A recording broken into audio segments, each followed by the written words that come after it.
মাসি হাসতে হাসতে আমার কাছে এলেন এবং আমাকে জড়িয়ে ধরলেন। তাকে এতটা কাছে থেকে দেখে আমি খুব খুশি হয়েছিলাম, কারণ সেই জায়গায় আমাকে কেউ চিনত না।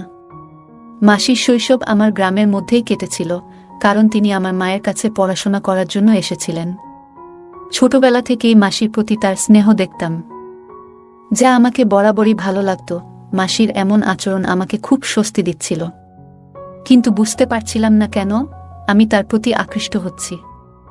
বারবার মনে হচ্ছিল মাসি যেন সবসময় আমার পাশে থাকেন এবং আমাকে জড়িয়ে ধরেন। সময়ের সাথে মনে হতে লাগলো যেন আমি কারো ভালোবাসায় পড়েছি। এরপর একদিন মাসিকে নিজের বাড়ি ফিরতে হলো একটি জরুরি কাজের জন্য। তিনি আমাকে সঙ্গেও নিয়ে গেলেন। তার বাড়িতে পৌঁছাতে রাত প্রায় ৮টা বেজে গিয়েছিল। বাড়িতে পৌঁছে মাসি বললেন, চলো কিছু খেয়ে তাড়াতাড়ি ঘুমিয়ে পড়ো, বাইরে প্রচণ্ড ঠান্ডা। আমি খাওয়ার জন্য না করে সরাসরি নিজের ঘরে চলে গেলাম। কিছুক্ষণ পর মাসি ঘরে এসে আমার বিছানায় একই কম্বলের নিচে বসে কথা বলতে শুরু করলেন। জীবনের নানা বিষয় নিয়ে তিনি আমাকে পরামর্শ দিচ্ছিলেন এবং তার স্নেহ মমতা প্রকাশ করছিলেন। তার প্রতিটি কথা আমার হৃদয়কে গভীরভাবে ছুঁয়ে যাচ্ছিল। তারপর হঠাৎ মাসি আমাকে, আমি একটি ছোট্ট গ্রামে থাকি। আজ আপনাদের সাথে আমার জীবনের একটি সত্য ঘটনা শেয়ার করতে চাই। কয়েক বছর আগে আমি এক আত্মীয়ের বিয়েতে তাদের গ্রামে গিয়েছিলাম। সত্যি বলতে বিয়েতে যাওয়ার বিশেষ ইচ্ছা ছিল না, কিন্তু মা বাবার জোরাজুরিতে যেতে হয়েছিল। সেই গ্রামে আমার মাসির বাড়ি ছিল। তার নাম পূজা, এবং বিয়ের পর ৫ বছর কেটে গেলেও তার এখনো কোনো সন্তান হয়নি। মাসিও সেই বিয়েতে এসেছিলেন। আমি দূর থেকে তাকে দেখেছিলাম, কিন্তু তিনি আমাকে দেখেননি। তার শৈশবও আমাদের গ্রামের মধ্যেই কেটেছিল, কারণ তিনি আমাদের গ্রামের স্কুল থেকেই ১০ম শ্রেণী পর্যন্ত পড়াশোনা করেছিলেন। ছোটবেলা থেকেই মাসিকে আমি খুব পছন্দ করতাম, কারণ তিনি সবসময় আমার প্রতি খেয়াল রাখতেন। ৫ বছর পর মাসিকে আবার দেখলাম। বিয়ের কিছুদিন আগে শেষবার তাকে আমাদের গ্রামে দেখেছিলাম। এবার তাকে দেখে মনে হচ্ছিল তিনি যেন অনেক বদলে গেছেন। তার সৌন্দর্য দেখে আমি মুগ্ধ হয়ে গেলাম। তিনি যেন কোনো সিনেমার নায়িকার চেয়েও সুন্দর লাগছিলেন। তার সৌন্দর্য ভাষায় প্রকাশ করা সত্যিই কঠিন। মনে হলো আমি প্রথমবারের মতো কোনো মেয়ের প্রতি আকৃষ্ট হচ্ছি। আমি একটু লাজুক এবং শান্ত প্রকৃতির ছিলাম, সহজে কারো সঙ্গে মিশতাম না, বিশেষ করে মেয়েদের সঙ্গে। কিন্তু সেদিন মাসির সৌন্দর্য এবং তার উপস্থিতি আমার সব চিন্তাভাবনা বদলে দিয়েছিল। আমি যেন প্রতিদিন তার মুখ দেখে আরও আকর্ষিত হয়ে পড়ছিলাম। কেন জানি না, কিন্তু তার প্রতি এই টানটা দিন দিন বাড়ছিল। নিজের মনের উপর অনেক নিয়ন্ত্রণ আনার চেষ্টা করলাম, কিন্তু মন যেন আমার কথা শুনতেই চাচ্ছিল না। যেখানেই সে যেত আমি লুকিয়ে তাকে দেখতাম। একদিন আমার মনে হলো আমি যেন আর নিজের ইচ্ছাকে আটকাতে পারছি না। কয়েক ঘন্টার মধ্যেই আমি সাধারণ একজন মানুষ থেকে একজন পাগল প্রেমিকে রূপান্তরিত হয়ে গেলাম। সেই সময় জানুয়ারি মাস ছিল, শীতের তীব্রতা বেড়েই চলেছিল। রাতের বেলা ঠান্ডা যেন অসহ্য হয়ে উঠত। বিয়ের মৌসুম ছিল, কিন্তু থাকার তেমন কোনো বিশেষ ব্যবস্থা ছিল না। তখন আমার মাথায় একটাই চিন্তা ঘুরছিল, এই ঠান্ডায় রাতটা কিভাবে কাটাবো। কিন্তু মনে হলো ঈশ্বর আমার কথা শুনলেন, আমার সমস্যার যেন সমাধান মিলল। কারণ সেই সময় মাসি হাসি মুখে আমার কাছে এসে আমাকে আলিঙ্গন করলেন। তাকে দেখে আমি অত্যন্ত খুশি হলাম, কারণ সেখানে আমার পরিচিত কেউ ছিল না। মাসির শৈশব আমাদের গ্রামেই কেটেছে এবং তিনি আমাদের গ্রামের স্কুল থেকেই পড়াশোনা করেছিলেন। মাসির সেই মুহূর্তের আলিঙ্গন যেন আমাকে এক অদ্ভুত প্রশান্তি এনে দিল। যা আশা করেছিলাম তা মুহূর্তেই পেয়ে গেলাম, তবে একটা জিনিস বুঝতে পারছিলাম না, কেন তার স্পর্শ আমাকে তার প্রতি আরও বেশি আকর্ষিত করছে। মনে হচ্ছিল মাসি যেন সবসময় আমার পাশে থাকেন। তার সঙ্গে সময় কাটাতে এক অন্যরকম আনন্দ অনুভব করছিলাম, যা আগে কখনো অনুভব করিনি। আমি যেন পুরোপুরি মোহিত হয়ে পড়েছিলাম। ঠিক তখন মাসি একটু দূরে সরে গিয়ে বললেন, কুনাল, তুমি কখন এলে? আমি উত্তরে বললাম, মাসি, আজই এসেছি। মাসি তখন বললেন, তোমাকে বেশ চিন্তিত লাগছে, কি হয়েছে? তখন আমি তাকে আমার রাতের ঘুমের অসুবিধার কথা বললাম। মাসি বললেন, এতে চিন্তার কিছু নেই, তুমি আমার বাড়ি চলো, সেখানে তুমি নিশ্চিন্তে ঘুমাতে পারবে। এ কথা শুনে আমি খুব খুশি হলাম এবং মাসির সঙ্গে তার বাড়ির দিকে রওনা দিলাম। রাতের আধার ছিল, আর রাস্তা ছিল সরু। মাসি বললেন, কুনাল, আমাকে তোমার হাত দাও। অন্ধকারে তুমি হয়তো পথ চিনতে পারবে না। তখন আমি তার হাত ধরার জন্য হাত বাড়ালাম। তার হাত ধরে এগিয়ে যাওয়ার মুহূর্তটি যেন আমার মনে এক নতুন অনুভূতি এনে দিল। তার নরম হাতে হাত রাখতেই মনে হলো যেন এক অদ্ভুত শক্তি আমার ভেতর জেগে উঠেছে। তার হাত ধরে হাঁটতে হাঁটতে আমার মনে এক অসাধারণ আনন্দ হচ্ছিল। আমরা ধীরে ধীরে হাত ধরে তার বাড়ির দিকে এগিয়ে চলছিলাম। পথে দেখতে পেলাম আরও কিছু লোক তাদের গ্রামে ফিরছিল। আমরা সামান্য দূর হেঁটে যাওয়ার পর দেখলাম ৫-৬ জন মহিলা নিজেদের মধ্যে কথা বলছে। তাদের কথা কানে আসতেই শুনতে পেলাম। একজন বলছে, শুনেছি তোমার মেয়ের কাল এনগেজমেন্ট, পূজাকে ডেকো না, তা না হলে কোনো অমঙ্গল হবে। অন্য একজন বলল, এমন শুভ মুহূর্তে তো এমন কারো ছায়াও পড়া উচিত নয় যাদের ভাগ্যে শুভ কিছু হয়নি। রাজেশকে ছেড়ে অন্য একজনের সঙ্গে নতুন সংসার শুরু করা উচিত বলে তাদের মধ্যে আলোচনা চলছিল। রাতের অন্ধকারে তারা বুঝতেই পারল না আমরা তাদের পেছন পেছন হাঁটছিলাম। তাদের কথা শুনে মাসি আমার হাত শক্ত করে চেপে ধরলেন। মনে হচ্ছিল যেন তিনি অনেক কষ্ট সহ্য করছেন। আমি এই কথা শুনে খুব কষ্ট পেলাম। বুঝতে পারছিলাম কতটা বেদনায় তিনি দিন কাটাচ্ছেন। কিছুক্ষণ পর মাসি হঠাৎ কান্নায় ভেঙে পড়লেন। তাকে এতটা ভেঙে পড়তে দেখে আমিও বিচলিত হয়ে পড়লাম। আমি তাকে থামানোর জন্য বললাম, মাসি প্লিজ থামুন। তিনি থেমে গেলেন। আমি তার কাঁধে হাত রেখে বললাম, মাসি, এদের কথা শুনে মন খারাপ করবেন না। আপনি জানেন এতে আপনার কোনো দোষ নেই। আপনি খুব ভালো মানুষ। বিশ্বাস করুন, একদিন সব ঠিক হয়ে যাবে।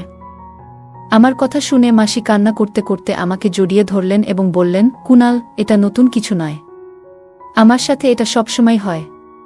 এখন আর বেঁচে থাকার ইচ্ছা নেই। তার এই কথা শুনে আমি তাকে আলতো করে দূরে সরিয়ে দিয়ে তার মুখে আঙুল রেখে বললাম, মাসি, এমন কথা আর কখনো বলবেন না। আমি তাকে অনেকবার বোঝানোর চেষ্টা করলাম। কিছুক্ষণ পরে তিনি শান্ত হলেন। প্রায় ১০ মিনিট হাঁটার পর আমরা তার বাড়িতে পৌঁছালাম। বাড়িতে ঢুকে দেখলাম মেশো বাড়িতে নেই। আমি মাসিকে জিজ্ঞেস করলাম, মেশো কোথায়? তিনি বললেন, তোমার মেশো কাজের জন্য শহরে গেছেন, ৪-৫ দিন পরে ফিরবেন। আমরা বিয়ের অনুষ্ঠানে খাওয়া শেষ করে বাড়িতে ফিরেছিলাম। বাড়ি ফিরে মাসি আমাদের দুজনের জন্য দ্রুত বিছানা পেতে দিলেন। শীত প্রচণ্ড ছিল, তাই আমরা চাদরের মধ্যে ঢুকে গল্প করতে শুরু করলাম। বিভিন্ন বিষয়ে কথা বলতে বলতে হঠাৎ আমি জিজ্ঞেস করলাম, মাসি, এত বছর পরও আপনার সন্তানের কেন হলো না? আমার কথা শুনে মাসি খুবই দুঃখ পেলেন এবং আবেগভরে বললেন, কুনাল, কি বলবো তোমাকে? তোমার মেশোর মধ্যেই একটি সমস্যা রয়েছে। তিনি কখনোই এ বিষয়টি আমাকে বলেননি, কিন্তু একদিন আমি নিজেই জেনেছি।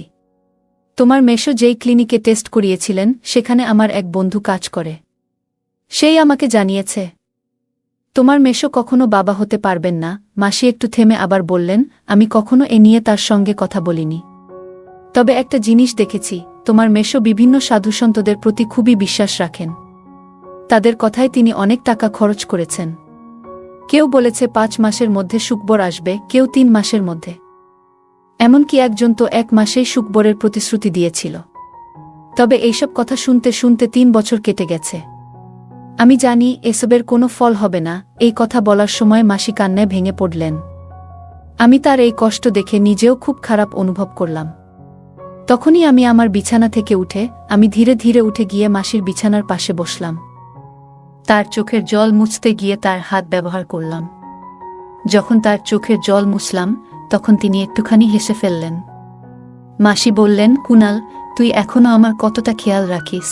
আমি একটু হেসে দিলাম এবং আমার বিছানায় ফিরে যেতে চাইলাম, কিন্তু ঠিক তখনই মাসি আমার হাত ধরে বললেন, কুনাল, যদি তুই আজ এখানে না থাকতিস, আমি হয়তো এমন কিছু করে ফেলতাম যা ভুল হতো। তুই সত্যিই খুব ভালো। আজ তুই আমাকে বাঁচিয়েছিস। তিনি আমার হাত নিজের হাতে নিয়ে বললেন, তোর মতো পুরুষ খুব কমই আছে যারা মহিলাদের কষ্ট বোঝে এবং তাদের অনুভূতিকে গুরুত্ব দেয়া। তুই সত্যিই অসাধারণ। এই কথা শুনে আমার মনে এক অদ্ভুত আনন্দ হলো।